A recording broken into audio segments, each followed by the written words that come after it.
This hearing is now in session. Well, it still doesn't make sense.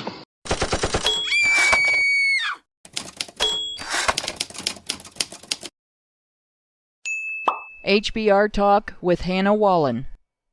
Earlier this month, the case of a missing woman trended on social media, was picked up by news media and widely reported, and then became the catalyst for widespread speculation on two fronts before anyone was even sure what had actually happened to her.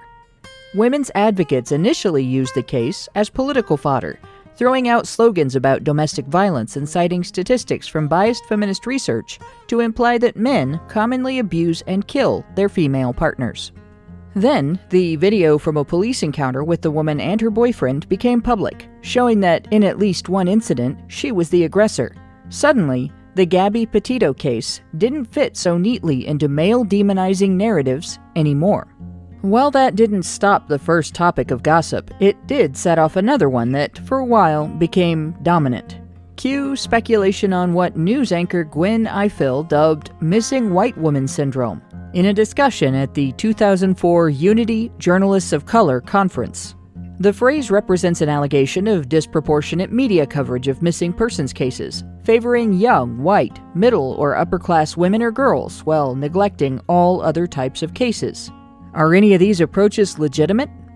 Let's consider the DV angle first. It's apparent from the footage and the subsequent witness accounts that the couple, Gabby Petito and Brian Laundrie, had a contentious relationship, probably one involving mutual violence on more than one occasion.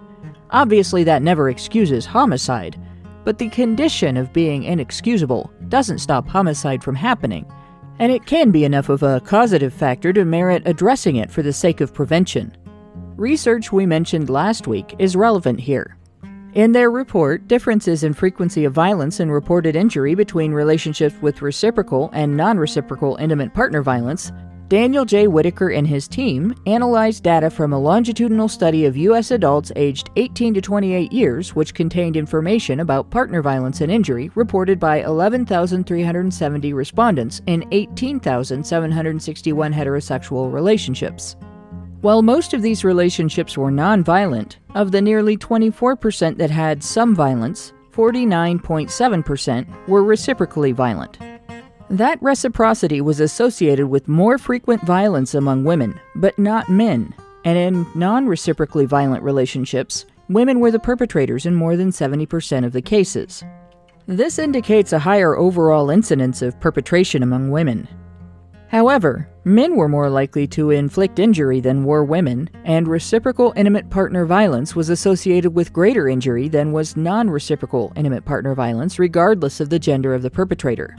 In discussing the phenomenon of reciprocal violence, the authors noted one meta-analysis which found that a woman's perpetration of violence was the strongest predictor of her being a victim of partner violence, and several which found that men and women initiate violence against an intimate partner at approximately the same rate.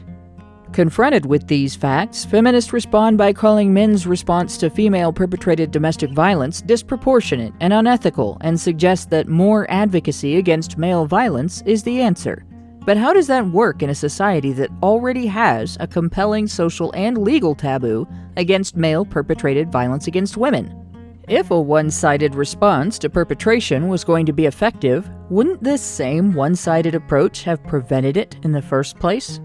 By ignoring the female violence factor, is our society endangering both men and women? Even though Gabby Petito did not deserve to die for having a temper, shouldn't we consider whether the tragedy of her death and Brian Laundrie's criminal status could have been prevented if, among their friends and family, they'd had mentors who could have coached them on better conflict management? Then there is the question of missing white woman syndrome. Perhaps this is a more legitimate discussion, or perhaps it's more about perception. The idea suggests that skin color and gender are the only reasons for disproportionate coverage, but who is responsible for that coverage? FactRetriever.com reports that approximately 2,300 Americans are reported missing every day. Who chooses which cases will go viral? And if being white and female are the criteria, why don't all missing white women's cases do so? Could it be that cases of missing people whose family and friends are more vocal about their search and their concerns receive more public attention? Perhaps there are other factors involved. Why do we hear so little about cases involving runaways, disappearances related to drug use, victims of human trafficking, and accidental deaths? Both social and news media seem to be quite adept at selectively promoting stories in which the evidence indicates a male-perpetrated kidnapping or an intimate partner homicide. Is it possible that there are details involved in some cases that make loved ones less likely to want to publicize them? Could it be that support for certain narratives the political establishment wants to promote influences which cases make the media cut? This week, HBR Talk will take a look at the Gabby Petito case and the phenomenon of missing white woman syndrome. The discussion streams on multiple platforms. You can watch the live stream on YouTube Thursday at 7:30 p.m. Eastern or find other listening options on HoneyBadgerBrigade.com.